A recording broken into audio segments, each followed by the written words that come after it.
A very good morning to all of you. So, students, how are you all? I hope आप सभी अच्छे से पढ़ाई कर रहे होंगे और बहुत अच्छे से मेहनत कर रहे होंगे अपने 10th बोर्ड एग्जामिनेशन की. Okay? So, I, Saloni Joshi, welcome you all on this classes. So, हमने हमारी प्रिपरेशन साइंस की कहाँ से स्टार्ट की थी? बायोलॉजी सेक्शन से स्टार्ट की थी. बायोलॉजी का चैप्टर नंबर 5 लाइफ प्रोसेसेस हमने शुरू किया था. ओके, तो इस बायोलॉजी सेक्शन जो है आपके एग्जाम में, आपके एनसीईआरटी बुक में आपके तीनों फिजिक्स, केमिस्ट्री और बायो, ये तीनों ही आपके बुक में हैं. कुछ चैप्टर फिजिक्स के हैं, कुछ केमिस्ट्री के और कुछ बायो के. तो फिजिक्स और केमिस्ट्री के चैप्टर्स को अगर एक बार हम छोड़ें, क्योंकि अभी हमने स्टार्ट नहीं किया है, तो बायो के जो चैप्टर्स हैं, तो सिर्फ अकेली बायोलॉजी जो है वो आएगी आपके 30 मार्क्स की. टोटल आपका पेपर कितने मार्क्स का होता है? 80 मार्क्स का. टोटल 100 में से 80 मार्क्स का आपका एग्जाम होगा और उसमें से 20 मार्क्स आपके जो प्रैक्टिकल्स हैं, फाइल हैं, जो भी आपके असेसमेंट के मार्क्स हैं जो स्कूल में होते हैं उनके होते हैं. सेशनल मार्क्स होते हैं वो स्कूल के. और 80 मार्क्स का आपका पेपर होता है. तो उस 80 में से 30 मार्क्स की आपकी बायोलॉजी आएगी. ओके, बायो में हमारे पास दो तरह के सेक्शंस हैं. पहला तो है लिविंग ऑर्गेनिज्म पे, जो कि लाइफ प्रोसेसेस और लिविंग ऑर्गेनिज्म से रिलेटेड है. और दूसरा हमारे पास जो सेक्शन है वो है एनवायरनमेंट से रिलेटेड, आर एनवायरनमेंट. तो जो भी सेक्शन आपका लिविंग ऑर्गेनिज्म से रिलेटेड है, जिसमें लाइफ प्रोसेसेस चैप्टर आ जाता है, कंट्रोल एंड कोऑर्डिनेशन चैप्टर आ जाता है, ठीक है, तो ये 3-4 चैप्टर जो हैं आपके इस लिविंग ऑर्गेनिज्म से रिलेटेड है. और ये पार्ट आपका 30 में से 25 मार्क्स का आएगा. ओके, और बाकी जो आर एनवायरनमेंट वाला पार्ट है वो आपका आएगा 5 to 6 marks. Am I clear? So आपको सबसे ज्यादा अच्छे से कौन सा टॉपिक पढ़ना है? Living things, living life process, जो भी लिविंग प्रोसेसेस हैं उनसे रिलेटेड जो चैप्टर्स हैं उन्हें बहुत अच्छे से आपको ध्यान से पढ़ना है. और बायोलॉजी को एकदम ऐसे इजी नहीं मानना है कि इसको तो हम बाद में पढ़ लेंगे और ये सब, क्योंकि ये बहुत ज्यादा मार्क्स का आएगा. तो इससे आपको बहुत अच्छे से पढ़ना है और इसके सारे कॉन्सेप्ट्स को अपने टिप्स पे कर लेना है. मतलब इसमें से ऐसा कोई भी क्वेश्चन नहीं होना चाहिए जो आपको नहीं आता हो. ठीक है, सबसे इजी पार्ट होगा लेकिन लेंथी पार्ट है, सबसे ज्यादा मार्क्स का पार्ट है, तो इसे हमें बहुत अच्छे से पढ़ना है. ओके, सो उस 25 मार्क्स में मैंने जो आपको बताया लाइफ प्रोसेस चैप्टर नंबर 5, इसका मेजर पार्ट होता है. इस चैप्टर में हमें अलग अलग कुछ टॉपिक्स पढ़ने हैं, जैसे न्यूट्रिशन, उसमें डाइजेशन आ जाएगा, रेस्पिरेशन आ जाएगा, ट्रांसपोर्टेशन सिस्टम आ जाएगा. ट्रांसपोर्टेशन में भी प्लांट्स का ट्रांसपोर्टेशन अलग है, एनिमल्स में ट्रांसपोर्टेशन कैसे होता है वो अलग है. ओके, फिर आता है लास्ट एक्सक्रीशन. तो एनिमल्स में एक्सक्रीशन का प्रोसेस कैसे होता है वो है. और उसी का एक सब टॉपिक है प्लांट्स एक्सक्रीशन. प्लांट्स कैसे एक्सक्रीशन करते हैं, जो भी उनके वेस्ट प्रोडक्ट्स हैं उनको कैसे वो बाहर निकालते हैं. तो एक ही चैप्टर में इतने सारे छोटे छोटे टॉपिक्स हैं और उन्हें सबको डिटेल में हमें पढ़ना है. तो ये जो चैप्टर है ये सबसे ज्यादा मार्क्स का आता है.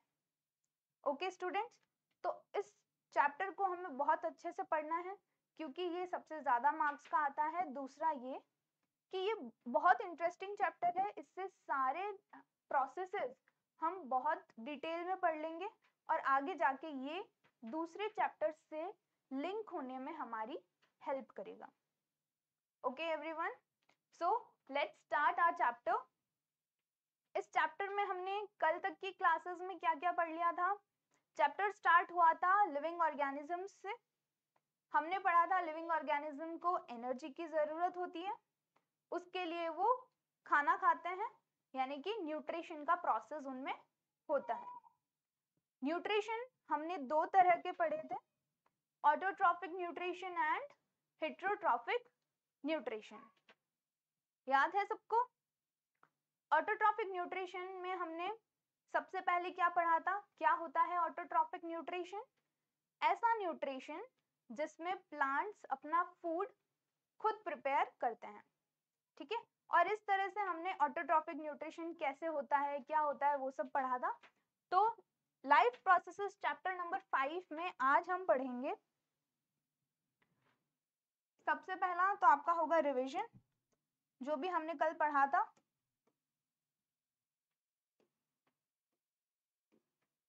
एक क्विक रिवीजन हम कर लेंगे ताकि हमें पता चल जाए कि कल किसने किसने क्लास में फोकस से पढ़ाई की है और किसने नहीं की है। तो जिनको भी आंसर्स नहीं आ रहे हों, टॉपिक याद नहीं आ रहा हो, वो अच्छे से ध्यान से इस रिवीजन को देखेंगे और आज की क्लास में अपना कंसंट्रेशन सिर्फ इस बोर्ड पे ही डालेंगे। Okay everyone, so let's start. Second हम यहाँ पे पढ़ेंगे कि फोटोसिंथेसिस जब होता है तो उसमें और क्या क्या चीजें होती है, कुछ एक्स्ट्रा पॉइंट्स हम उससे रिलेटेड पढ़ेंगे।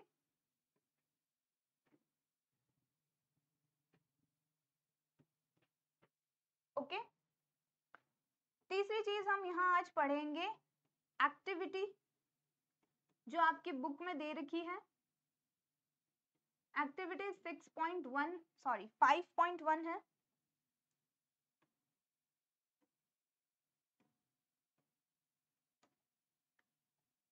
एक्टिविटी 5.1 जिसमें हम देखेंगे कि ग्रीन प्लांट्स में क्लोरोफिल क्यों इतना इंपॉर्टेंट होता है और प्लांट्स की जो ग्रीन लीव्स होती है उसमें स्टार्च कहाँ कहाँ प्रेजेंट है। उस एक्टिविटी को हम यहाँ पे डिस्कस करेंगे एंड देन हम पढ़ेंगे हेटेरोट्रॉफिक ऑर्गेनिजम्स के बारे में।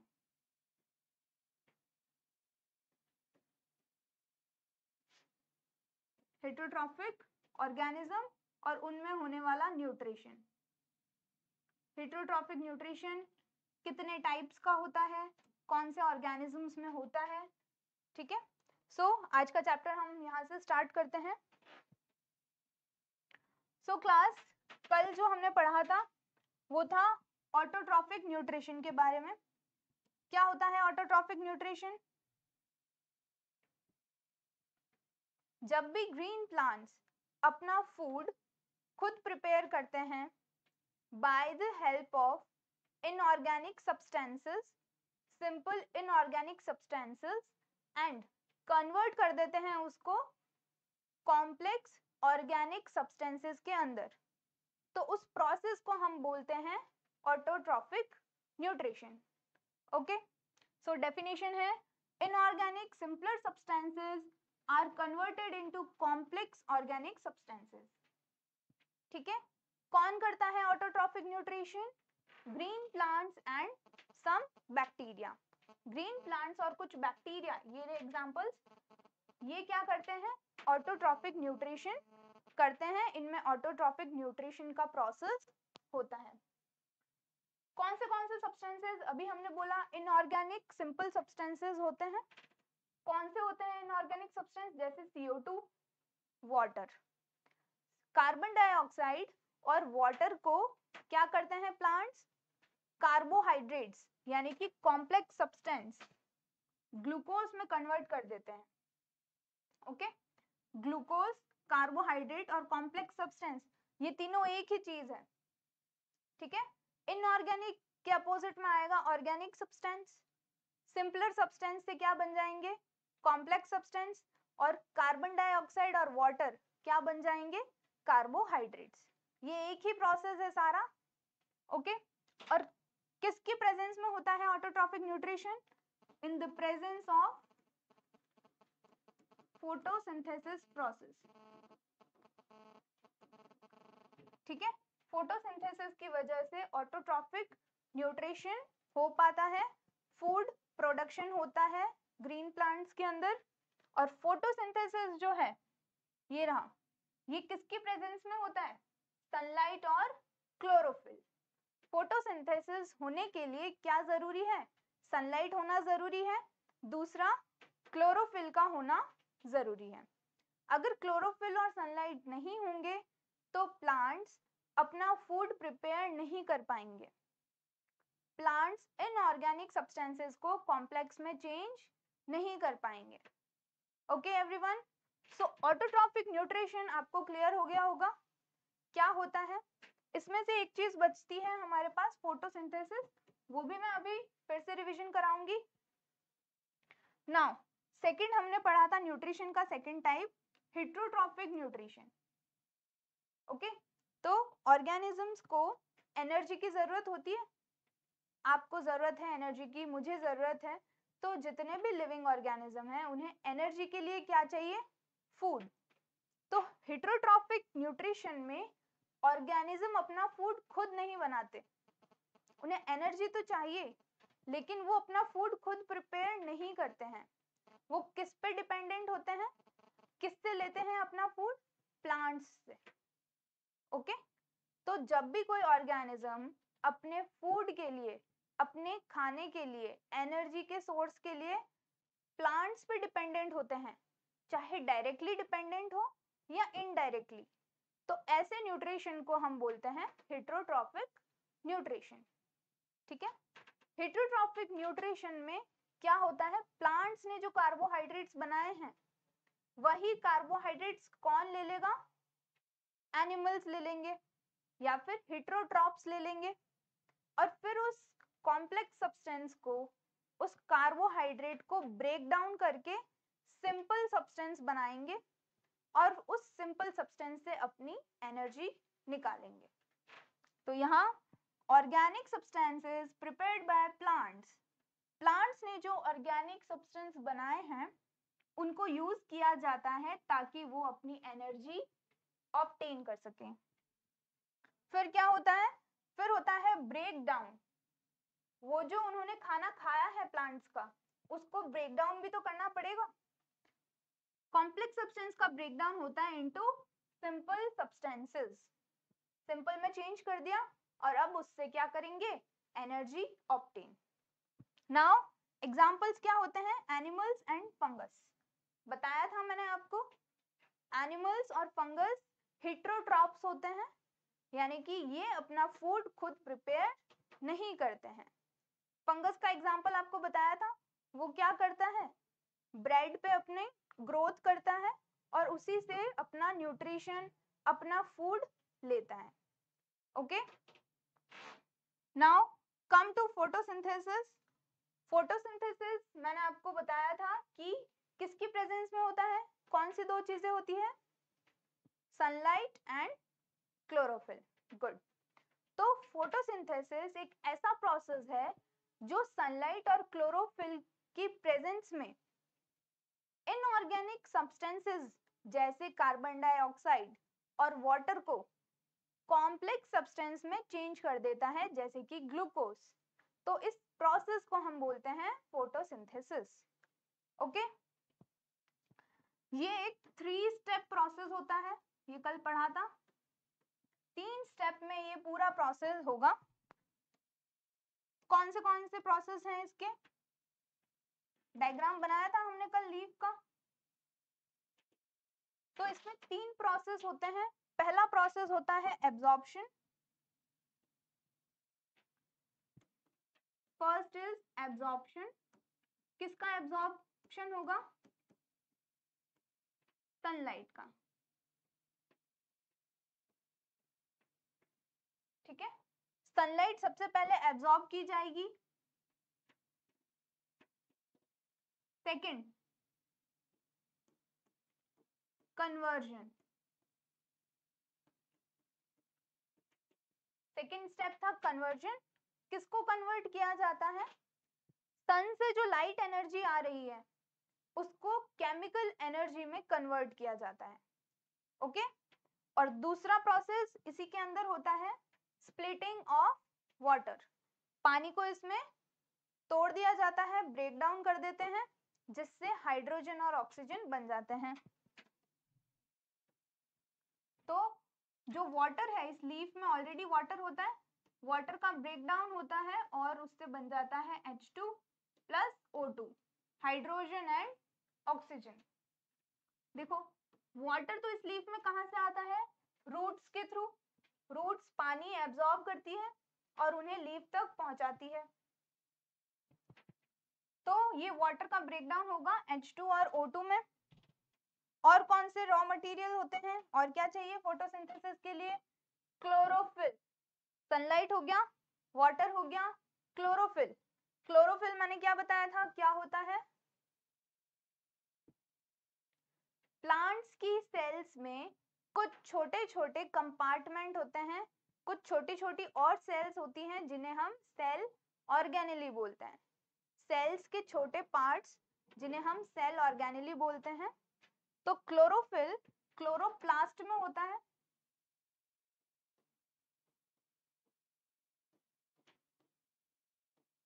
क्लोरोप्लास्ट एक सेल ऑर्गेनेली होती है। इसमें होता है ग्रीन कलर का सब्सटेंस जिसे हम क्लोरोफिल बोलते हैं। ओके, और ये क्लोरोफिल सनलाइट को एब्जॉर्ब करने का काम करता है।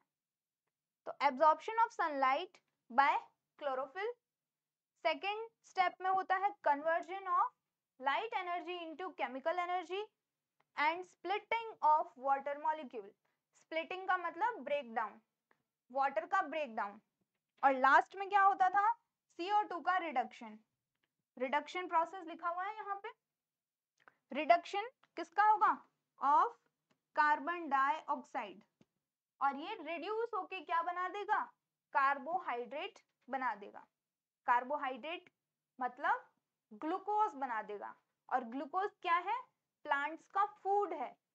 उस ग्लूकोज से प्लांट्स अपनी एनर्जी की नीड, अपनी एनर्जी रिक्वायरमेंट पूरी करते हैं। उस ग्लूकोज से उन प्लांट्स को मिलती है एनर्जी। ठीक है, तो इस फोटोसिंथेसिस का जो मेन पार्ट है वो है उसकी केमिकल रिएक्शन। याद है सबको वो केमिकल रिएक्शन, यहां लिख रही हूं मैं। क्या थी, हमें लिखने हैं रॉ मटेरियल्स। सो 6CO2 प्लस 6H2O किसकी प्रेजेंस में रिएक्ट करेंगे, सनलाइट और क्लोरोफिल। क्या बना देंगे फाइनली, ग्लूकोज। ग्लूकोज का फॉर्मूला C6H12O6, ये है ग्लूकोज।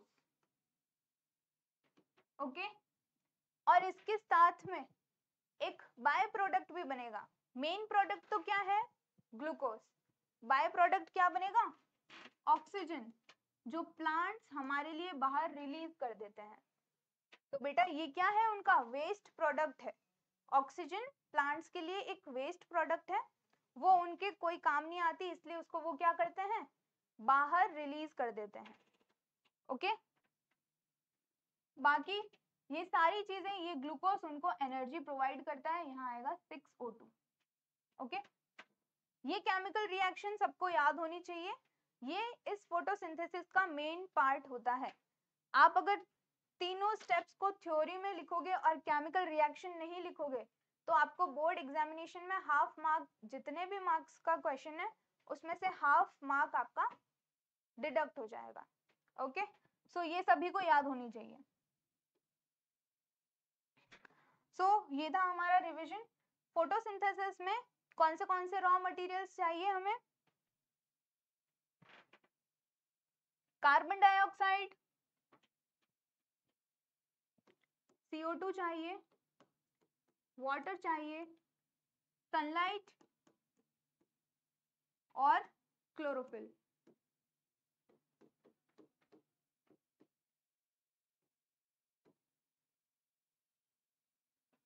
अब क्लोरोफिल प्लांट्स में होता है, सनलाइट हमें रोज मिल रही है, वाटर उनको रूट्स प्रोवाइड करवा देती है।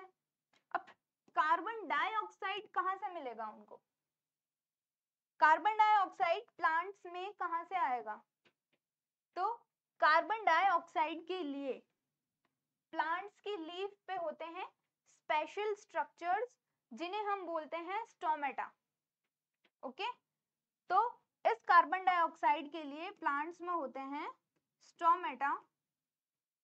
ये स्टोमेटा कहाँ काम आते हैं, इनसे कैसे CO2 मिलती है हमें?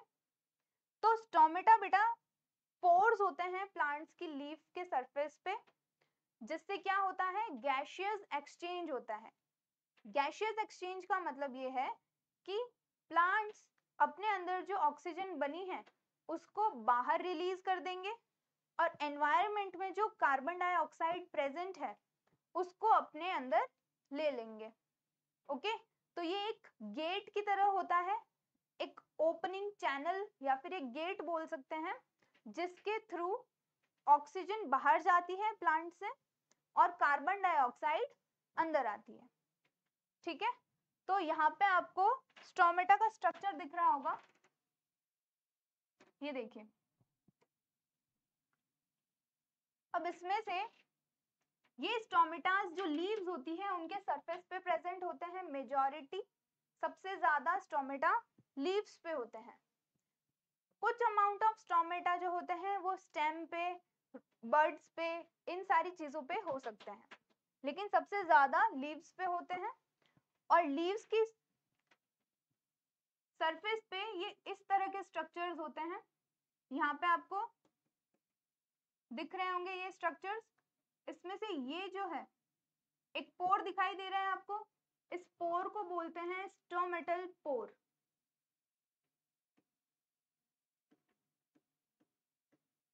या फिर इसे स्टोमेटा बोलेंगे। ओके, ये जो पोर है ये है स्टोमेटा। अब इसके आसपास आपको कुछ सेल दिखाई दे रही होगी, ये एक सेल दिखाई दे रही है और एक ये सेल दिखाई दे रही है। ठीक है,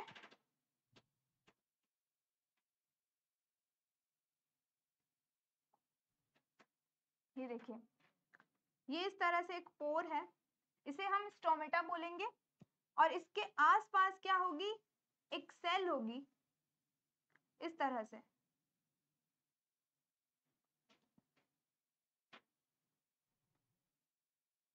इन्हें हम बोलते हैं guard cell, GUARD, guard cells. Guard जैसे घर के बाहर गेट पे कौन होते हैं, गार्ड्स होते हैं, गेट ओपन या क्लोज करने के लिए। वैसे ही इस गेट पे, इस स्टोमेटा के पास में क्या होते हैं, दो सेल्स होती है जिन्हें गार्ड सेल्स बोलते हैं।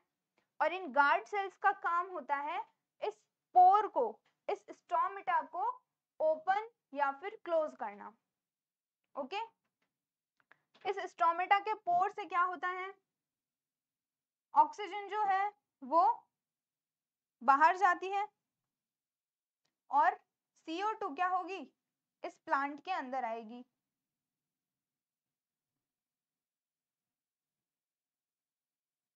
ओके,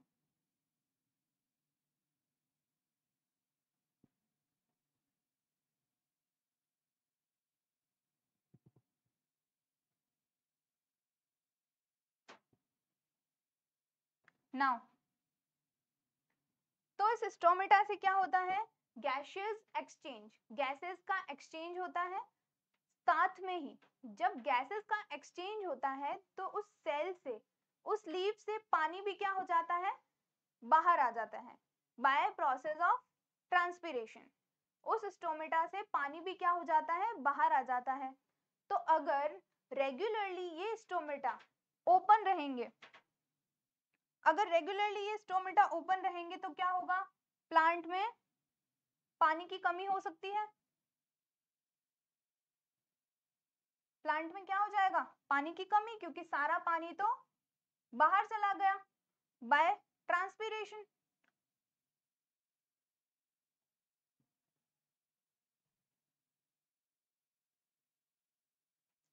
नाउ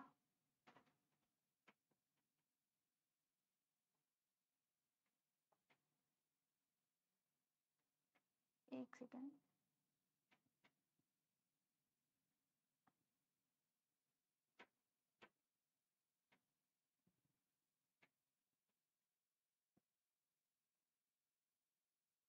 यस, तो इस स्टोमेटा को हमेशा ओपन नहीं रख सकते हम। ओके, स्टोमेटा अगर हमेशा ओपन रहेगा तो उसमें से पानी जो है ट्रांसपिरेशन की वजह से कंप्लीटली बाहर चला जाएगा। तो स्टोमेटा को टाइम टू टाइम क्या करना पड़ता है, क्लोज और ओपन करना पड़ता है। ओके, स्टोमेटा को ओपन और क्लोज कौन करता है, गार्ड सेल्स। ये गार्ड सेल्स उनको ओपन या क्लोज करते हैं, लेकिन कैसे करते हैं तो वो हम देखेंगे। पहले इसका स्ट्रक्चर देखते हैं हम। ये हमने देखी गार्ड सेल्स। इन गार्ड सेल्स के चारों तरफ कुछ और सेल्स होती है जिन्हें हम बोलते हैं सब्सिडियरी सेल्स। ओके, ये होती है सब्सिडियरी सेल्स इस तरह से, जो इन गार्ड सेल्स के चारों तरफ होती है। ओके, अब क्या होता है, इन सब्सिडियरी सेल्स में होता है वाटर, ऑक्सीजन, ठीक है, इस तरह से कुछ मॉलिक्यूल्स इस सब्सिडियरी सेल्स में प्रेजेंट होते हैं। अब जब भी वाटर इस गार्ड सेल के अंदर आता है तो गार्ड सेल्स क्या हो जाते हैं, स्वेलो हो जाते हैं, स्वेल हो जाते हैं। जैसे ही पानी इन गार्ड सेल्स में जाएगा ये फूल जाएंगे, स्वेल हो जाएंगे और उसकी वजह से ये स्टोमेटल पोर ओपन हो जाएगा।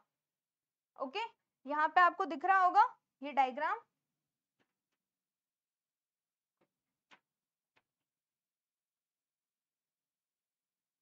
ये देखिए मैंने क्लियर कर दिया है। इसमें आपको ये जो गार्ड सेल है ये ओपन है, ऐसे है, तो ये अभी क्या है, ओपन स्टेज। कब, जब इसमें वाटर प्रेजेंट है। जैसे ही इसमें वाटर आता है तो ये क्या हो जाते हैं, ओपन। ओके, और जैसे ही इसमें से वाटर ट्रांसपीरेशन के थ्रू बाहर चला जाएगा, अब ये वाटर आया यहाँ इस स्टोमेटल पोर से, ये क्या एनवायरमेंट में चला जाएगा। तो जैसे ही इसमें से पानी बाहर जाता है ये फिर से क्या हो जाती है, श्रिंक हो जाती है, फिर से सिकुड़ जाती है, जिसकी वजह से ये स्टोमेटल पोर क्लोज हो जाता है। जैसे ये स्टोमेटल पोर था तो ये गार्ड सेल्स क्या हो गई, श्रिंक हो गई, क्योंकि अब इनमें क्या नहीं है, पानी नहीं है। तो ये जो स्टोमेटा है वो कैसा है, क्लोज्ड है।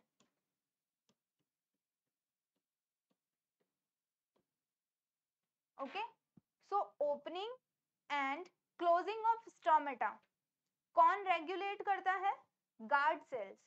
और कैसे होता है गार्ड सेल में ओपनिंग और closing, by the help of water. Water की वजह से ये ओपनिंग और क्लोजिंग होती है। So opening and closing of stomata आपको समझ में आया। ओके, नाउ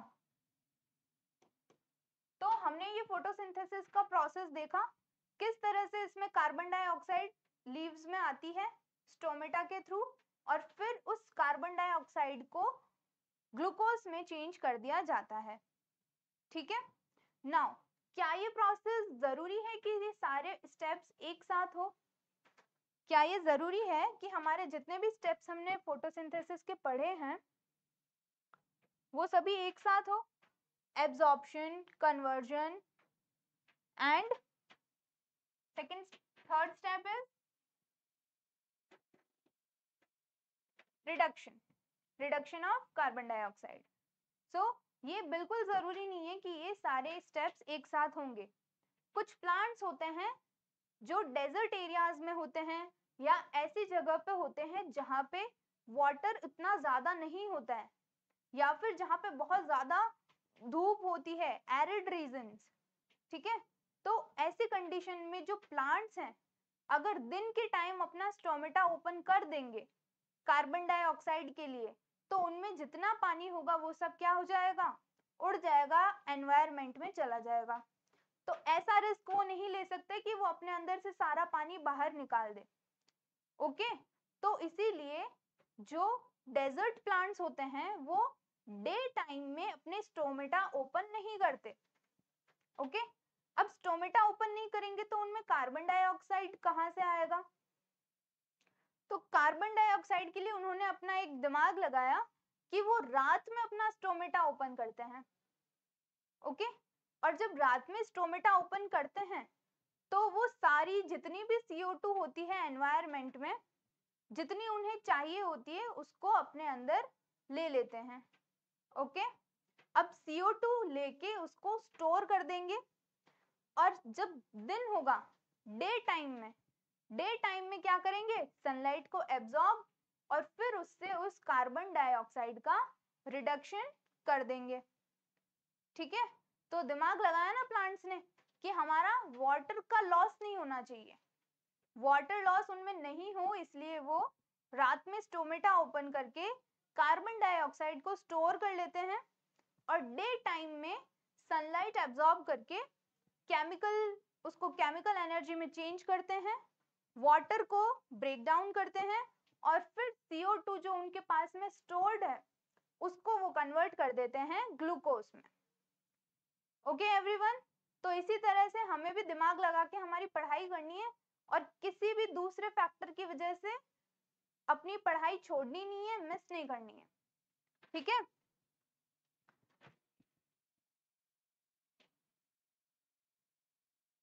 नाउ क्लास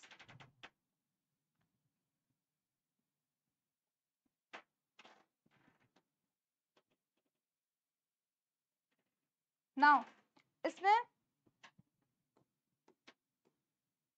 पहली चीज मैंने आपको बताई स्टोमेटा के बारे में।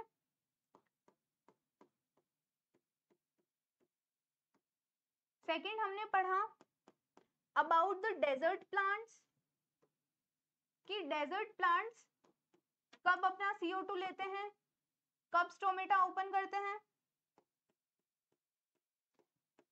तीसरा हम ये पढ़ेंगे कि प्लांट्स को और कौन से रॉ मटेरियल्स चाहिए। बेटा न्यूट्रिशन, एनर्जी और रॉ मटेरियल के लिए ही होता है, तो उन्हें और कौन से रॉ मटेरियल्स चाहिए।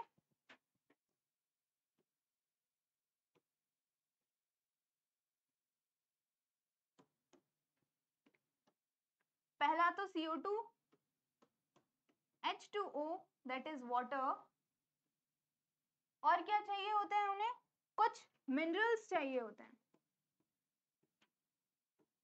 मिनरल्स उनको कहां से मिलते हैं, बाय सॉइल। प्लांट्स सॉइल से जितने भी मिनरल्स उन्हें चाहिए होते हैं वो सॉइल से रूट्स के थ्रू एब्जॉर्ब कर लेते हैं। ओके, कौन से मिनरल्स हो सकते हैं, जैसे कि नाइट्रोजन, फोस्फोरस,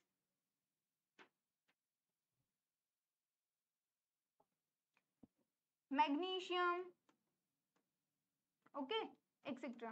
तो इस तरह से कुछ मिनरल्स उन्हें चाहिए होते हैं अपनी एक्टिविटीज को करने के लिए, अपने अंदर मेटाबॉलिज्म कंटिन्यू रखने के लिए उन्हें कुछ मिनरल्स चाहिए, जैसे नाइट्रोजन, फोस्फोरस, मैग्नीशियम, आयरन।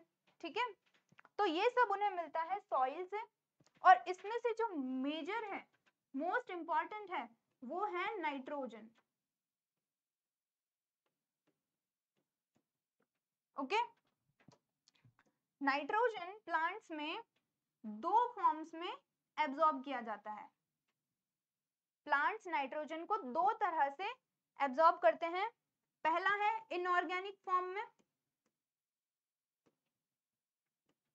और दूसरा है ऑर्गेनिक फॉर्म में।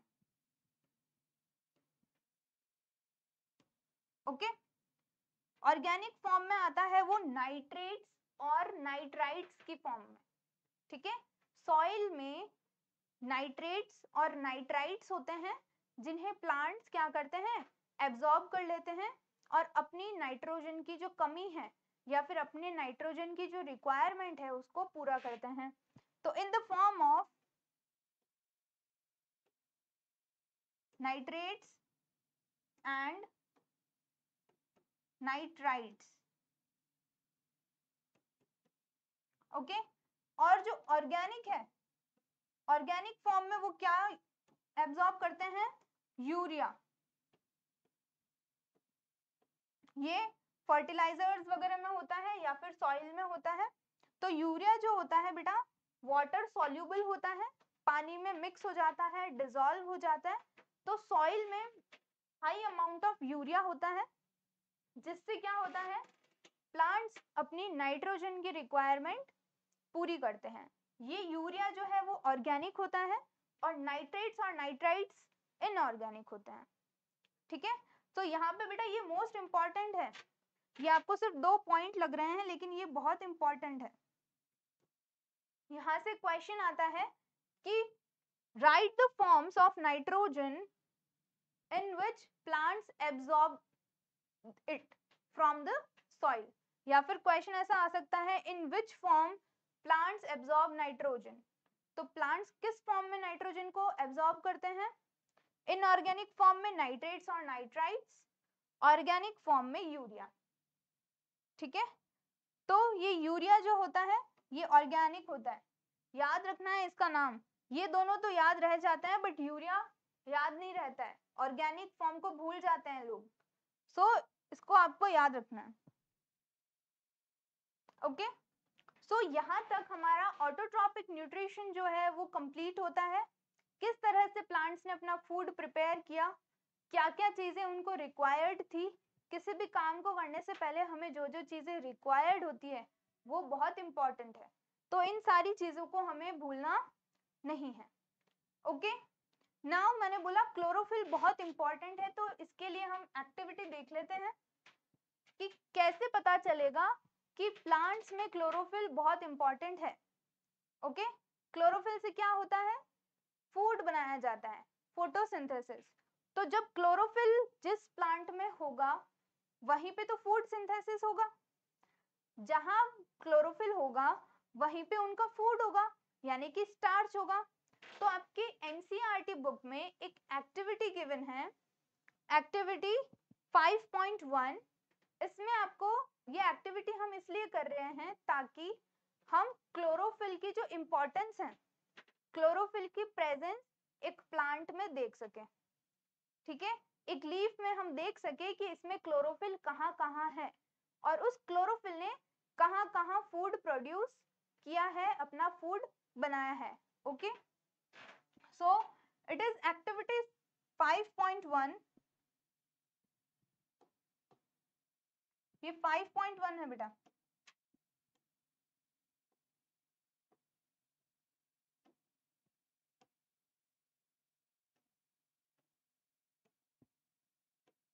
एक्चुअली कुछ बुक्स में ये चैप्टर 5 है और कुछ 6 है, इसलिए इसमें कंफ्यूजन है। सो आपको 5.1 एक्टिविटी क्यों है ये activity, to test the presence of starch. Starch क्या होता है, कोई बताएगा? स्टार्च क्या होता है? Stored form of glucose. Stored form of glucose मतलब प्लांट्स ने ग्लूकोज बनाया, उसमें से एनर्जी ली, अब जो एक्स्ट्रा ग्लूकोज है उसको वो क्या करेंगे, स्टोर करके रखेंगे ताकि वो बाद में उसको यूज कर सके। ठीक है, तो जब बाद में यूज करना है तो उसको ग्लूकोज से किस में चेंज कर देते हैं, स्टार्च में चेंज कर देते हैं। ओके, तो हम देखेंगे कि इस लीफ में, एक लीफ लेंगे, उस लीफ में स्टार्च कहाँ कहाँ पे प्रेजेंट है, ये देखेंगे हम इस एक्टिविटी के थ्रू। ओके, इसके स्टेप्स हैं आपकी बुक में लिखे हुए हैं, मैं आपको कुछ स्टेप्स लिखा रही हूँ कि किस तरह से ये एक्टिविटी हमें करनी है। ओके, सो इसका फर्स्ट स्टेप होता है take a variegated leaf. Variegated leaf का मतलब होता है ऐसी लीफ जो अलग अलग कलर्स की हो या फिर जिसमें कंप्लीटली क्लोरोफिल ना हो। ठीक है, जिसमें कुछ जगह पे क्लोरोफिल होता है, कुछ जगह पे क्लोरोफिल नहीं होता। आपको कैसे पता चलेगा कि क्लोरोफिल कहाँ है कहाँ नहीं है? तो बेटा आप एक लीफ लेना, उस लीफ में जहां पे ग्रीन पार्ट्स है, जहां से वो ग्रीन दिखाई दे रही है तो वहां तो क्लोरोफिल होगा, और जहां पे ग्रीन नहीं दिखाई दे रही वहां पे क्लोरोफिल एब्सेंट होगा। तो ऐसी कुछ जो लीव्स होती है जो अलग अलग कलर्स की होती है उन्हें हम वेरीजेटेड लीव्स बोलते हैं, जैसे कि मनी प्लांट। मनी प्लांट आप सभी ने देखा होगा, तो कभी उनकी लीव्स नोटिस की है? उनकी जो लीव्स होती है वो ऐसी होती है, इस तरह की कुछ लीव्स होती है, उसमें कहीं कहीं जगह पे येलो पार्ट होता है और कुछ ग्रीन पार्ट होता है, ठीक है, इस तरह से ये लीव्स होती है। तो जो वेरिजेटेड लीव्स लेने का इंपॉर्टेंस ये है कि वहां पे हर जगह क्या नहीं होगा, क्लोरोफिल, और उससे हम बहुत अच्छे से ये देख पाएंगे कि कहाँ क्लोरोफिल है कहाँ नहीं। So take a variegated leaf, example money plant. Money plant की जो लीफ है वो लेंगे हम, फर्स्ट क्या करेंगे, उस लीफ को हम डालेंगे बॉइलिंग वाटर के अंदर, ओके। उस लीफ को पहले हमने देखा कि कहीं पे वो येलो है कहीं पे ग्रीन है, फिर उस लीफ को हमने डाला बॉइलिंग वाटर के अंदर, इसे बोलते हैं बर्नर, यह है ट्राइपॉड स्टैंड, सॉरी यह है स्टैंड, और इसमें आएगा बॉइलिंग वाटर। इस लीफ को जब हमने इस बॉइलिंग वाटर में डाला, तो क्यों डाला है इसका कोई मुझे आंसर बता सकता है कि बॉइलिंग वाटर में क्यों डाला है? It is a question of board कि इस लीफ को बॉइलिंग वाटर में क्यों डाला जाता है, इंपॉर्टेंट क्वेश्चन है ये। तो बेटा जब भी किसी लिविंग टिश्यू को हम बॉइलिंग वाटर में डालेंगे या फिर उसका टेम्परेचर बहुत ज्यादा इंक्रीज करेंगे, तो क्या होगा, वो डेड हो जाएगा। उसमें जितने भी प्रोटीन्स हैं, जो भी उसकी सेल वॉल है इस प्लांट लीफ की, वो सब क्या हो जाएंगे, ब्रेक डाउन हो जाएंगे। और ऐसा हम क्यों कर रहे हैं, ताकि जो भी सब्सटेंस, हम इसको कैसे टेस्ट करेंगे, आयोडीन से, तो आयोडीन इसमें अच्छे से जा सके, इसीलिए हम इसको पहले डेड कर रहे हैं, ताकि इसकी सेल वॉल्स क्या हो जाएं, पोरस हो जाएं, उसमें अच्छे से पोर्स हो जाएं और वो आयोडीन अच्छे से इसमें जा सके। तो अगर क्वेश्चन आता है why we put the leaf in boiling water before the experiment, तो आंसर ये होगा so that the cells of that leaf die and cell wall becomes soft, so that the iodine and other substances enter the leaf easily, okay।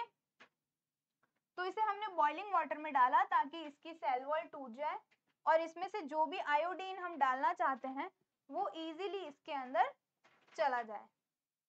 Now जैसे ही हमने इसको boiling water में डाला, इसको हम बाहर निकालेंगे।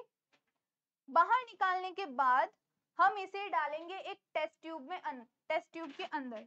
तो हम हमारा सेकंड स्टेप लिख देते हैं पहले, put the leaf in boiling water, okay। Third step क्या है, take out the leaf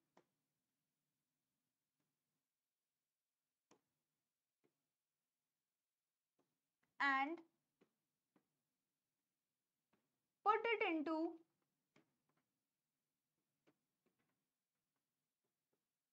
a test tube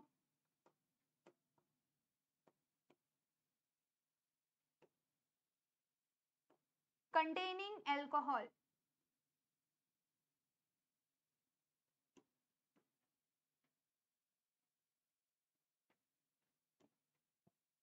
इस लीफ को लेंगे, एक टेस्ट ट्यूब में डालेंगे, उस टेस्ट ट्यूब में डालेंगे हम एल्कोहल।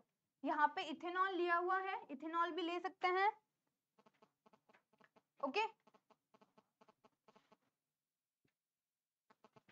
सो इसे हमने जब एल्कोहल में डाला और इस टेस्ट ट्यूब को अब हम क्या करेंगे, एक वाटर बाथ करवाएंगे। वाटर बाथ का मतलब क्या होता है, इस टेस्ट ट्यूब को हम दूसरे बीकर में डाल देंगे जिसमें बॉइलिंग वाटर होगा, ओके। ऐसा क्यों किया जाता है, हम इसको एल्कोहल को डायरेक्टली हीट क्यों नहीं करते हैं? तो डायरेक्टली अगर मैं एल्कोहल को हीट करूंगी तो बेटा वो क्या हो सकता है, बहुत ही ज्यादा इन्फ्लेमेबल हो सकता है, मतलब उससे आग लग सकती है आपका अगर हाथ पे कहीं अल्कोहल है या फिर वो अल्कोहल अगर मैं डायरेक्टली हीट करूंगी तो उसमें क्या हो जाएगी, आग लग जाएगी और आपको हर्ट हो सकता है। तो आपको केयरफुल रहने के लिए क्या करना होता है, इसे दूसरे बीकर में पानी डाल के फिर इस अल्कोहल को हीट करना होता है। ठीक है, तो अल्कोहल पहले एक टेस्ट ट्यूब में अल्कोहल डालेंगे, फिर इस टेस्ट ट्यूब को दूसरे बीकर में डाल के उसको वाटर बाथ करवाएंगे। सो फोर्थ स्टेप क्या है हमारा,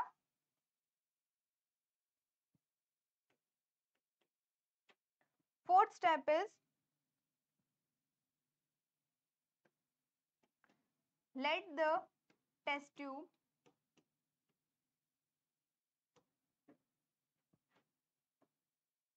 water bath with boiling water, उसे एक बॉइलिंग वाटर में डालेंगे ताकि वो अल्कोहल भी क्या हो जाए, हीट अप हो जाए, वो भी हीट होने लग जाए। और इसके अंदर जब हम इस अल्कोहल को हीट कर रहे हैं, क्यों जरूरी है अल्कोहल को हीट करना, second question of the board, why is it necessary to heat the alcohol, बिना अल्कोहल को हीट किए क्या हमारे पास आंसर नहीं आएगा। तो अल्कोहल को हीट इसलिए कर रहे हैं ताकि इस लीफ के अंदर जितना भी क्लोरोफिल है, क्लोरोफिल क्या है, एक पिगमेंट है, एक सब्सटेंस है, तो जब उसे हम अल्कोहल में डाल के हीट करते हैं तो वो सारा क्लोरोफिल उस लीफ से बाहर आ जाता है। ओके, और जब हम इसे हीट करेंगे और इस लीफ को जब बाहर निकालेंगे तो हम देखेंगे कि ये अल्कोहल का सॉल्यूशन कैसा हो रखा होगा, ग्रीन कलर का, यहाँ पे पिंक दिखाई दे रहा है बट ये पिंक नहीं होगा, कैसा हो जाएगा, ग्रीन कलर का। तो अगर मैं इस टेस्ट ट्यूब को जब देखूंगी वापस तो इसमें कैसा सॉल्यूशन होगा, ग्रीन कलर का। क्यों है वो ग्रीन, बिकॉज इसमें क्या है, क्लोरोफिल है। लीफ का जो क्लोरोफिल था वो सारा निकल के इस टेस्ट ट्यूब में आ गया है, इसमें है क्लोरोफिल। ओके, और वो लीफ जो पहले ग्रीन थी वो हमें कैसी दिखाई देगी, अब ब्राउनिश कलर की दिखाई देगी या फिर येलो ब्राउन कलर की दिखाई देगी। ठीक है, तो जो लीफ होगी हमारी वो कुछ इस तरह से दिखाई देगी, येलो ब्राउन कलर की। क्यों, क्योंकि उसमें से सारा क्लोरोफिल तो बाहर आ गया, जो उसे ग्रीन कलर अपीयर करवा रहा था, उसको ग्रीन ग्रीन कलर दे रहा था, वो सब्सटेंस तो बाहर आ गया है। तो अब लीफ कैसी हो गई, ब्राउनिश कलर की, और जो अल्कोहल का वाटर था, सॉरी अल्कोहल था, वो कैसा चेंज हो गया, ग्रीन कलर का। आपकी बुक में ये क्वेश्चन है that after boiling the alcohol, after boiling the leaf in alcohol, what will be the color of alcohol solution and leaf, उस लीफ और अल्कोहल का कलर कैसा होगा। तो आपको आंसर आना चाहिए that alcohol will turn green color because the chlorophyll in the leaf comes out in the alcohol, ठीक है, due to boiling। और second, the leaf will appear brown, why, because chlorophyll is no more present in it, अब उसमें chlorophyll और नहीं है। now let the test tube water bath with boiling water, fifth point में आप लिखेंगे we will observe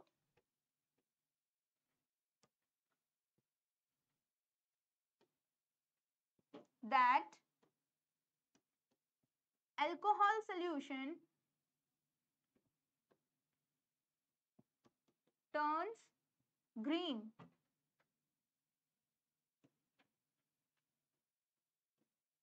and leaf turned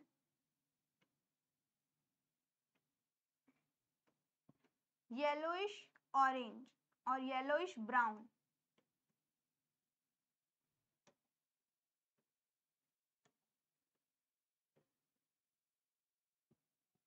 due to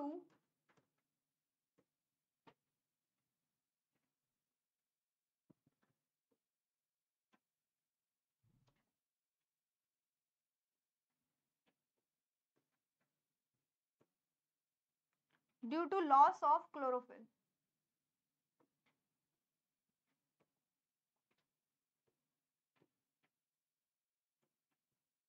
CHL यानी कि क्लोरोफिल। ओके, अब यहाँ पे हमने 5 स्टेप में ये तो कर लिया कि क्लोरोफिल बाहर आ चुका है इससे। अब हम कैसे पता करेंगे कि इसमें फूड कहाँ कहाँ बना हुआ है। ओके, तो हमने देखा था कि ये लीफ जो थी कुछ इस तरह से थी पहले, ये यहाँ पे जो ग्रीन पार्ट्स दिखाई दे रहे हैं आपको यहाँ से, और ये जो व्हाइट या फिर इसको मैं येलो कलर कर रही हूँ, मतलब यहाँ पे क्या था, येलो कलर था इन लीव्स का। ऐसी ही होती है मनी प्लांट्स की लीफ। तो जब ये लीफ ऐसी थी तो इसमें यहाँ पे क्लोरोफिल नहीं था, यहाँ पे क्लोरोफिल था। अब हमने देखा कि हमारी पूरी लीफ कैसी हो गई है, ब्राउनिश कलर की हो गई है। अब इस ब्राउनिश लीफ को हम क्या करेंगे, आयोडीन सॉल्यूशन से टेस्ट करेंगे। आयोडीन सॉल्यूशन लेंगे, एक ड्रॉपर में आयोडीन सॉल्यूशन लेंगे और उस आयोडीन सॉल्यूशन को इस लीफ पे डालेंगे। तो हमारा 6th स्टेप होगा,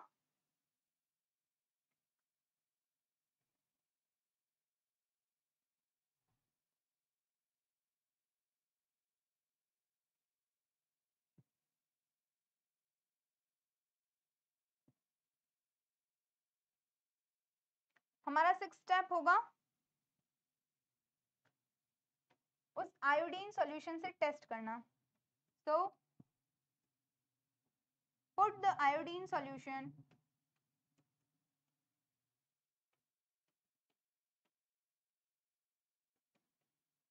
on leaf। उस लीफ पे वो आयोडीन सॉल्यूशन हम डालेंगे एंड रिंस विथ वाटर, मतलब उसे फिर पानी से साफ कर लेंगे, rinse with water. Okay, now class, जब हमने उस लीफ पे आयोडीन सॉल्यूशन डाला तो उसके बाद में हम उसे वाटर से वॉश करेंगे, तो हमारे पास कुछ इस तरह की ऑब्जर्वेशन आएगी।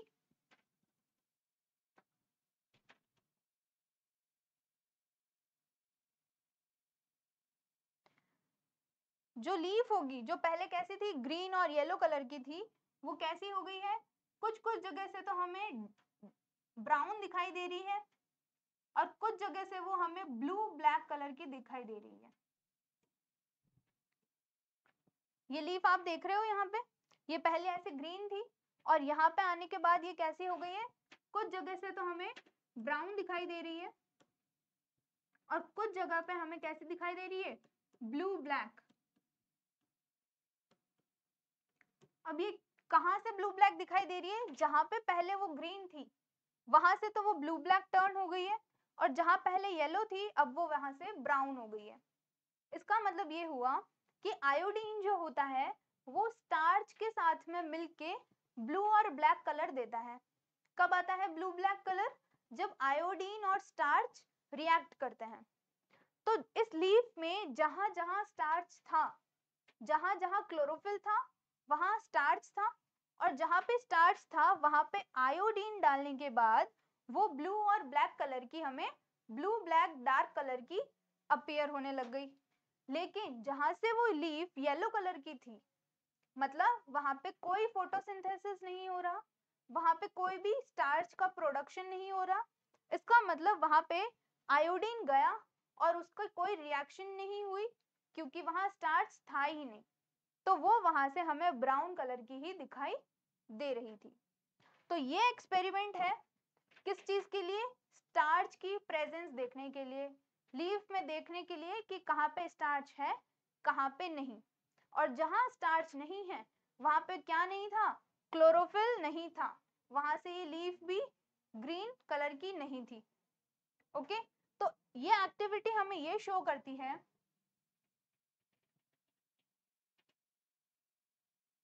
कंक्लूजन ऑफ एक्टिविटी,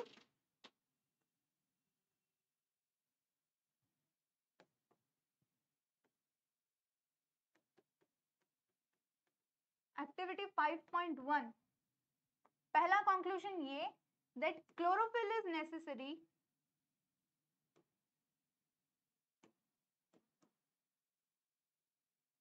क्लोरोफिल क्यों जरूरी है?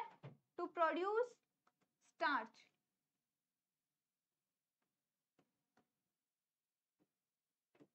ओके, दूसरा हमने ये बोला,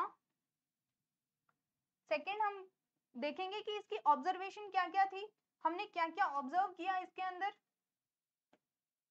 वो हम ऑब्जर्वेशन में लिखेंगे।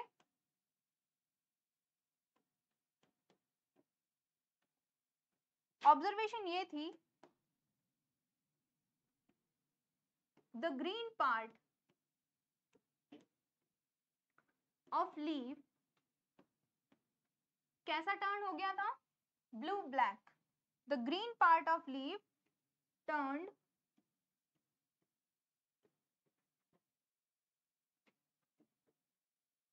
blue black in color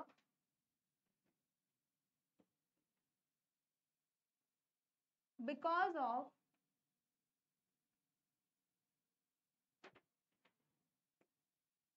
किसकी किसकी रिएक्शन हुई थी वहां पे? आयोडीन और स्टार्च की। Because of reaction between starch and iodine.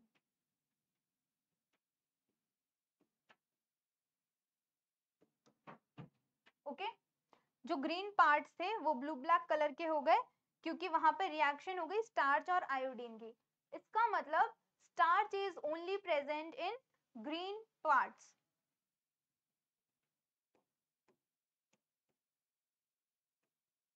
Starch is only present in green parts of plant.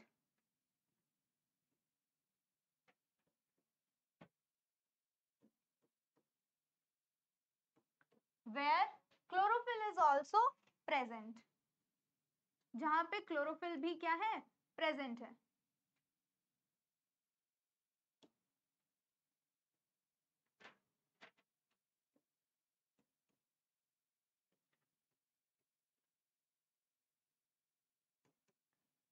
Clear है ये एक्टिविटी 5.1?